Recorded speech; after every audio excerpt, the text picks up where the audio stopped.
Praise తెలవడండి అందరికీ. ఎలా ఉన్నారు? బాగున్నారా? ఈ ఉదయకాల సమయంలో దేవుడు మనకి ఏం వాగ్దానం ఇస్తున్నాడో వినడానికి రెడీగా ఉన్నారా?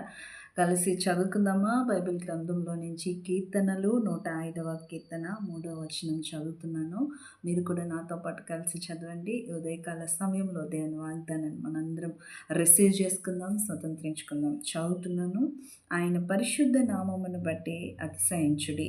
యెహోవాను వెదుకువారు హృదయమందు సంతోషించుదురుగాక అని దేవుని వాక్యం సెలవిస్తుంది కదండి.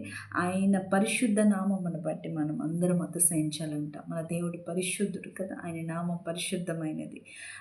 మనము దేన్ని బట్టి అతిశయించాలంటే ఆయనను బట్టి, ఆయన నామాన్ని బట్టి మనము అతిశయించాలి. కొందరైతే వారికున్న కలిమిని బట్టి, వారికున్న సంపదను బట్టి, సిరి సంపదలు బట్టి అతిశయిస్తారు. వారికున్న ధనాన్ని బట్టి కదండి అతిశయిస్తారు. మనమైతే దేన్ని బట్టి అతిశయించాలంట? దేవుడైన మన ప్రభు అయిన పరిశుద్ధ నామమును బట్టి అతిశయించాలంట. ఇంకా యెహోవాను వెతుకువారు హృదయమందు సంతోషించుదురుగాక. మీరు దేవుణ్ణి వెతుకుతున్న వారైతే మీ హృదయంలో సంతోషం ఉంటుంది, ఎప్పుడు పీస్ ఉంటుంది, ఎప్పుడు సమాధానంగా ఉంటుంది.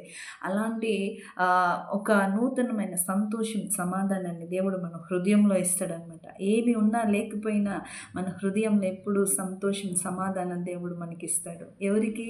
దేవుని వెతికిన వారికి, యెహోవాను వెతికిన వారికి అలాంటి సంతోషం. ఇదే నాన్న మీరు ఏం వెతుకుతున్నారు? ప్రభువుని వెతుకుతున్నారా? ప్రభువుని మీరు వెతికి ఆయన నామాన్ని స్తుతిస్తున్నారా? ఆయన నామాన్ని బట్టి అతిశయిస్తున్నారా? ఈ వాగ్దానాన్ని రిసీవ్ చేసుకోండి. దేవుణ్ణి వెతకండి. వెతికే వారుగా మనందరం ఉందాము. ప్రభు మనందరికీ తోడైండును గాక. ఈ వాగ్దానాన్ని లైక్ చేయండి, షేర్ చేయండి. దేవుడు మీ జీవితంలో గొప్ప శాంతి, సమాధానం, నెమ్మది అనుగ్రహించింది గాక. Praise the Lord. God bless you.